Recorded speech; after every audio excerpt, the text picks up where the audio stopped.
मिला टाइम्स में खुशामदीद। आज महाराष्ट्र में चुनाव जो होने वाला है उसको लेकर हम बात करेंगे। कुछ पहले थोड़ी सी इंफॉर्मेशन आप तमाम लोगों तक पहुंचाना चाहूं, उसके बाद वीडियो में आगे बात करते हैं। महाराष्ट्र में कुल विधानसभा सीटों की बात कर लेते हैं तो आपको बता दें कि यहां कुल 288 विधानसभा सीटें हैं। इसमें से 234 सामान्य सीटें, SC 29 और ST की 25 विधानसभा सीटें हैं। महाराष्ट्र विधानसभा चुनाव में राजनीतिक पार्टियों को जीत का ताज अपने सिर करने के लिए 145 सीटों के साथ बहुमत साबित करना होगा। कम से कम इतनी सीटें जीतने वाली पार्टी बहुमत के साथ सरकार बनाने में सफल रहेगी। महाराष्ट्र विधानसभा चुनाव में मतदान करने के लिए 20 नवंबर की तारीख का ऐलान किया गया है। इस दिन अल सुबह से ही सभी बूथों पर मतदान की प्रक्रिया शुरू हो जाएगी। यहां आपको बता दें कि नांदेड़ लोकसभा सीट के लिए 20 नवंबर को उपचुनाव किया जाएगा और इस तमाम चुनाव का जो रिजल्ट है वो 23 नवंबर को आ जाएगा और पता चल जाएगा कि महाराष्ट्र में किसकी सरकार बनने वाली है। लेकिन वीडियो में आगे बढ़ने से पहले पूरा जो लब्बो लुबाब है इस वीडियो का, उससे पहले मैं एक शेर कहना चाहता हूं और वो भी शेर असदुद्दीन ओवैसी साहब के लिए। अल्लामा इकबाल का शेर है कि मंजिलों से आगे मंजिलें तलाश कर, मिल जाए अगर दरिया तो फिर समंदर तलाश कर। जिस तरह से चिट्ठियां लिखी गई हैं और गठबंधन में शामिल होने की बात कही गई है, क्योंकि वोट कटवा पार्टी कहा जाता है ना असदुद्दीन ओवैसी साहब को, क्योंकि जब उनकी पार्टी लड़ती है तो यही होता है कि इस बार उन्होंने वोट काट दिए। तो चिट्ठी लिखने के बावजूद भी लग रहा है कि ऑल इंडिया मजलिस इत्तेहादुल मुस्लिमीन को गठबंधन में कोई जगह नहीं मिली और महाराष्ट्र के चुनाव के लिए असदुद्दीन ओवैसी ब्रिगेड ने कमर कस ली है। इम्तियाज जलील और ऑल इंडिया मजलिस इत्तेहादुल मुस्लिमीन इस बार महाराष्ट्र के चुनाव में गठबंधन का हिस्सा बनना चाहते थे। हर बार वोट कटवा होने का इल्जाम ओवैसी के सर आता है, लेकिन फिर भी उनको गठबंधन में शामिल नहीं किया गया, जबकि उन्होंने ये चिट्ठी लिख के कहा था कि हम गठबंधन के साथ इस चुनाव में आना चाहते हैं। अब वो महाराष्ट्र चुनाव में कितने असरदार साबित होंगे ये रिजल्ट वाले दिन पता चलेगा। रविवार को यहां भिवंडी में संवाददाताओं को संबोधित करते हुए AIMI मीम की महाराष्ट्र इकाई के कार्यकारी अध्यक्ष डॉक्टर अब्दुल गफ्फार कादरी ने कहा कि पार्टी राज्य की उत्तरी मुंबई, धुले, नांदेड़, भिवंडी और छत्रपति संभाजी नगर सीट पर अपने उम्मीदवारों को उतारने की योजना बना रही है। महाराष्ट्र की राजनीति में एक और नाम है, वो नाम है प्रकाश अंबेडकर का। इंडिया गठबंधन में वंचित बहुजन अघाड़ी को भी कोई रिस्पांस नहीं मिला है। वंचित बहुजन अघाड़ी प्रमुख प्रकाश अंबेडकर ने कैंडिडेट की चौथी लिस्ट जारी कर दी है।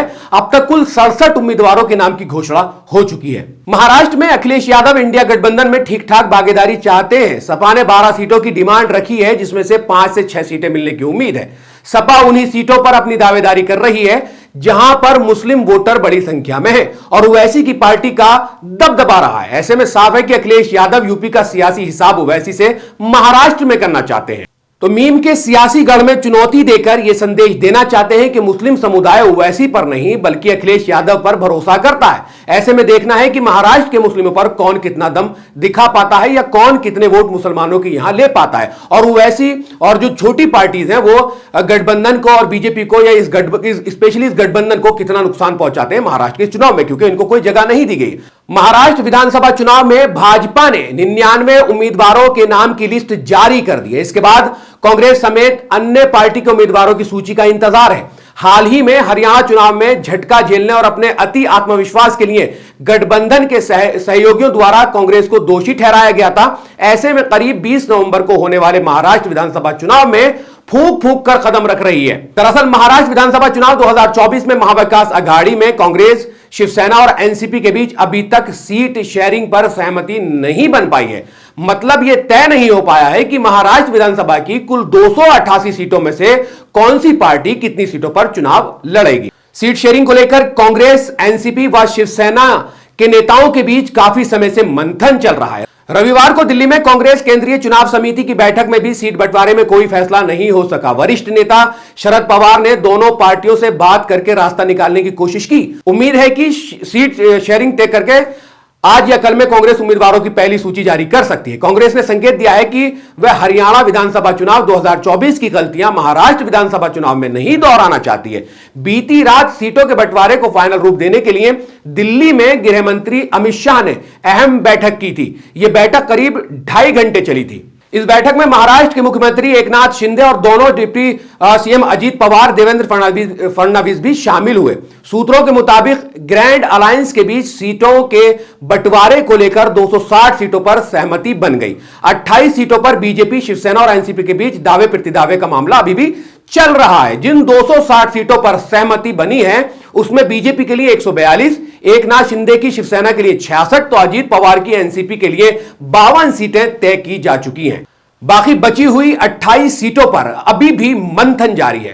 राज्य विधानसभा में कुल 288 सीटें हैं जिन पर चुनाव होना है। इस ग्रैंड अलायंस में बीजेपी 160 प्लस सीट पर चुनाव लड़ना चाहती है, तो बीजेपी ने 99 उम्मीदवारों को जो पहली सूची जारी की है उनमें से सबसे बड़ा नाम डिप्टी सीएम देवेंद्र फडणवीस का है, जिन्हें पार्टी ने नागपुर दक्षिण पश्चिम से उम्मीदवार बनाया। उनके अलावा महाराष्ट्र बीजेपी अध्यक्ष चंद्रशेखर बावनकुले को कामठी विधानसभा से उम्मीदवार बनाया गया है।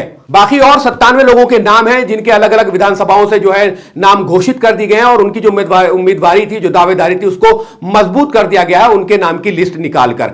जबकि कांग्रेस अब भी सीट शेयरिंग फॉर्मूले पर वहीं की वहीं फंसी हुई है। महाराष्ट्र में कांग्रेस की टेंशन बरकरार है। हरियाणा रिजल्ट की वजह से उद्धव वाली शिवसेना उसे अधिक भाव नहीं दे रही है। यही वजह है कि दोनों के बीच में करीब 28 सीटों पर पेच अभी भी फंसा हुआ है।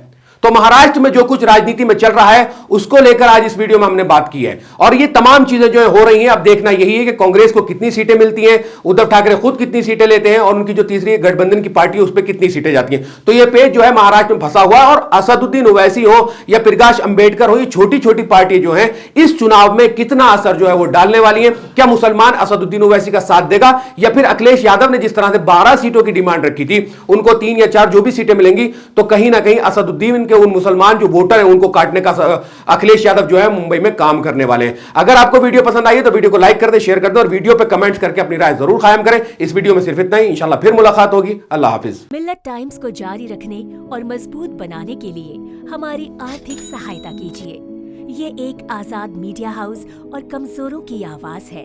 आप हमें देखें, सुने, पढ़ें और हर महीने ज्यादा नहीं सिर्फ 100 रुपए से मदद करें। डिटेल्स डिस्क्रिप्शन में मौजूद हैं।